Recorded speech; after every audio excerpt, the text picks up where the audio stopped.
Assalamualaikum warahmatullahi wabarakatuh. Waalaikumsalam warahmatullahi wabarakatuh. Bismillahirrahmanirrahim. Alhamdulillahi rabbil alamin.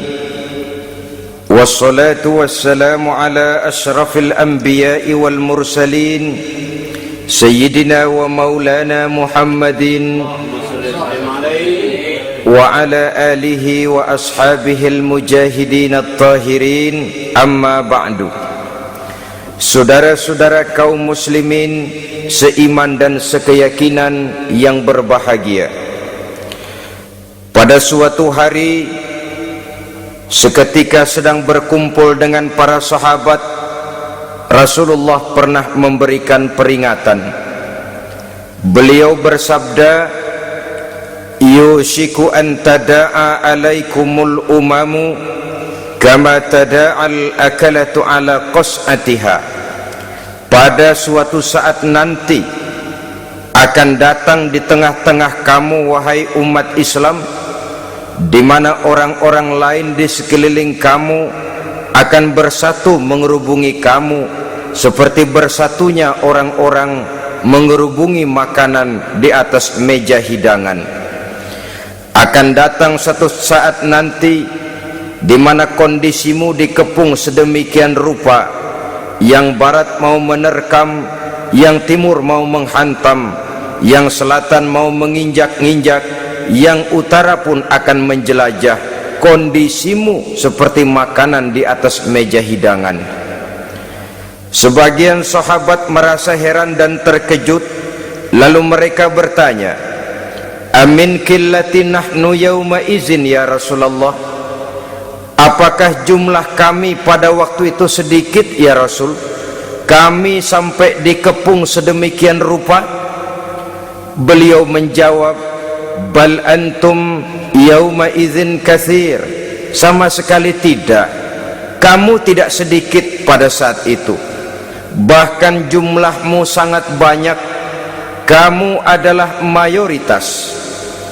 Walakinnakum ghusa'un ka ghusa'is sail, tetapi keadaanmu saat itu persis seperti buih di lautan, banyak tetapi centang perenang, banyak tetapi tidak punya daya dan kekuatan, banyak tapi dipermainkan gelombang lautan, dihempaskan ke tepian pantai tanpa punya makna dan arti.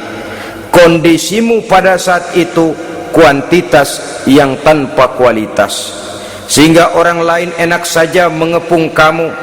Akidahmu didangkalkan, dibanjiri dengan peradaban dan kebudayaan yang menjauhkan dari agama. Dari segi maksiat dan munkarat seluruhnya mengepung sampai kita melepaskan nilai-nilai Islam kita ini. Dan celakanya, sambung beliau, waliyanzi'anna fi qulubi aduwikumul mahabata minkum, akan dicabut kehebatanmu di mata musuh-musuhmu, sehingga pada saat seperti itu orang lain memandangmu umat Islam enteng saja, remeh saja, tidak ada apa-apanya. Sudahlah, pokoknya umat Islam sikat saja, umat Islam enteng, umat Islam kecil, umat Islam tidak ada apa-apanya. Alangkah ironinya, alangkah menyedihkannya, memilukan dan sekaligus memalukan. Umat yang mayoritas ini dipermainkan oleh yang minoritas. Umat yang jumlahnya terbesar, terbanyak, bahkan konon menurut catatan sampai 90%, tapi dipermainkan oleh mereka kelompok-kelompok kecil ini. Waliyakzifanna fi qulubikumul wahn, pada saat itu di hatimu dicampakkanlah penyakit wahan. Sahabat kemudian bertanya, wa mal wahnu ya Rasulullah, apakah penyakit wahan itu ya Rasul? Beliau menjawab, hubbud dunya wa karahiyatul maut. Penyakit wahan itu tidak lain hubbud dunya wa karahiyatul maut, terlalu cinta kepada dunia dan terlalu takut kepada mati. materialistis dan takut resiko. Dua penyakit inilah yang menyebabkan walaupun umat ini mayoritas, tapi dipermainkan oleh yang minoritas. Walaupun dia golongan terbesar, tapi nasibnya seperti makanan di atas meja makan. Dari segala macam penjuru mau menghantam dia.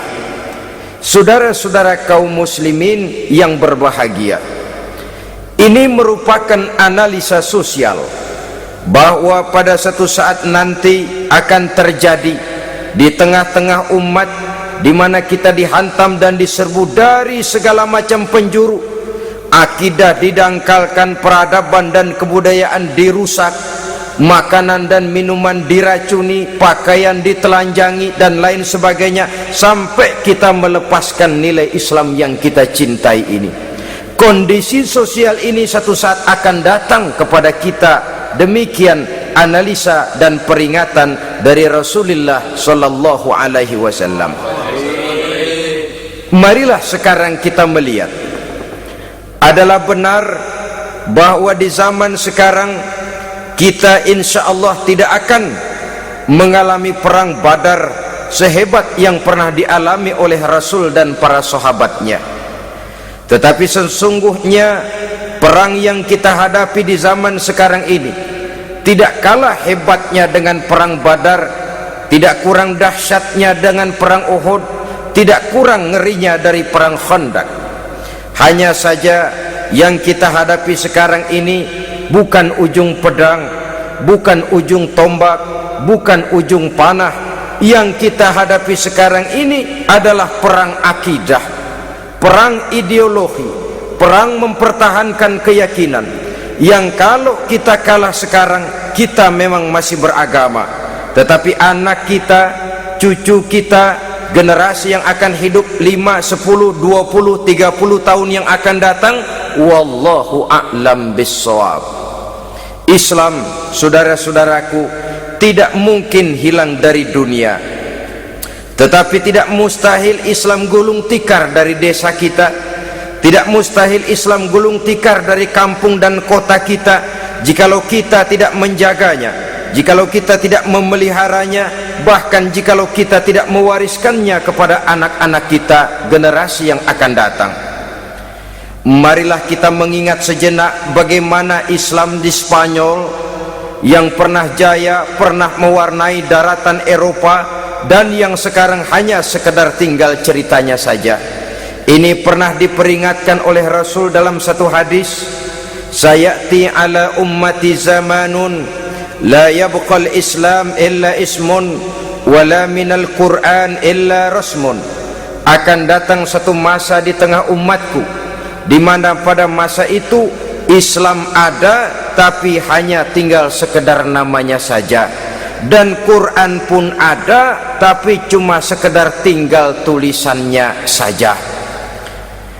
Apabila kita tidak mewariskan ini kepada generasi yang akan datang, maka serbuan-serbuan dari berbagai macam penjuru dari hari ke hari semakin kita rasakan kehebatannya. Tidak mustahil sejarah Spanyol akan terjadi di desa kita, akan terjadi di kampung kita, akan terjadi di kota kita. Orang Spanyol kalau mereka cerita kepada anaknya, mereka akan cerita, nak, di sini dulu ada masjid. Kapan Pak? Dulu bener dah. Banyak orang Islam kalau hari Jumat pada sembahyang, kapan itu Pak? Dulu sekali. Sekarang cuma sekedar tinggal ceritanya saja.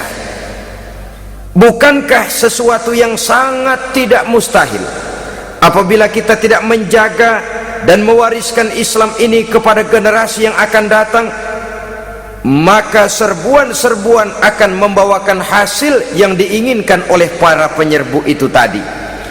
Kita sudah menjadi umat yang mayoritas, tetapi umat yang mayoritas ini menurut Rasul